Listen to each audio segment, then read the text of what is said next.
5100 கோடி ரூபாய் budget. 10 kilometre சுரங்கம். மேற்கு தொடர்ச்சி மலையை துளைக்கப் போகும் ஆபத்தான திட்டம். தமிழ்நாட்டின் தென்காசி மாவட்டத்தில் உள்ள புளியரை முதல் கேரளாவின் கொல்லம் மாவட்டத்தின் எடமன் வரையில் 4 வழிச்சாலை அமைக்க தேசிய நெடுஞ்சாலைகள் ஆணையம் திட்டமிட்டுள்ளது. இந்த திட்டத்தின் ஒரு பகுதியாக தென்காசி மாவட்டத்தின் புளியரையில் தொடங்கி 10 கிலோமீட்டர் தூரத்திற்கு மேற்கு தொடர்ச்சி மலையை குடைந்து இரு வழிகளிலும் 11 மீட்டர் உயரம் கொண்ட சுரங்கம் அமைக்க திட்டமிடப்பட்டுள்ளது. 5100 கோடி ரூபாய் மதிப்பீட்டில் உருவாக்க திட்டமிடப்பட்டிருக்கும் இந்த சுரங்க சாலையின் முதல் கட்டத்தில் 6.5 கிலோமீட்டர் தூரத்திற்கு ஏற்கனவே இருக்கும் சாலை விரிவிக்கப்படுகிறது.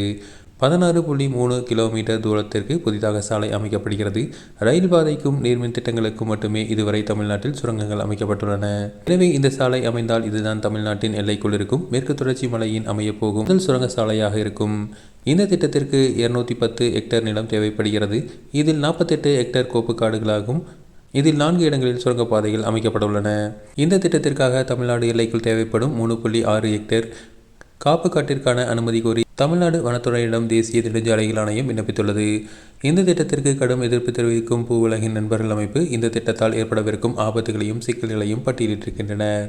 இந்த திட்டத்திற்காக 23,500 மரங்கள் வெட்டப்படும் என தெரிவிக்கப்பட்டுள்ளது. தாமிரபரணி உள்ளிட்ட பல்வேறு ஆறுகளின் பிறப்பிடமாக உள்ள பகுதியில் இத்தனை மரங்கள் வெட்டுவது பெரும் பாதிப்பை ஏற்படுத்தக்கூடும். மாதவ் காட்கில் போன்ற அறிஞர்களின் எச்சரிக்கைகளை கண்டுகொள்ளாத காரணத்தால் ஒவ்வொரு பருவமழை காலங்களிலும் கேரளாவில் நிலச்சரிவு ஏற்படுவதை நாம் தொடர்ந்து பார்த்து கொண்டு வருகிறோம்.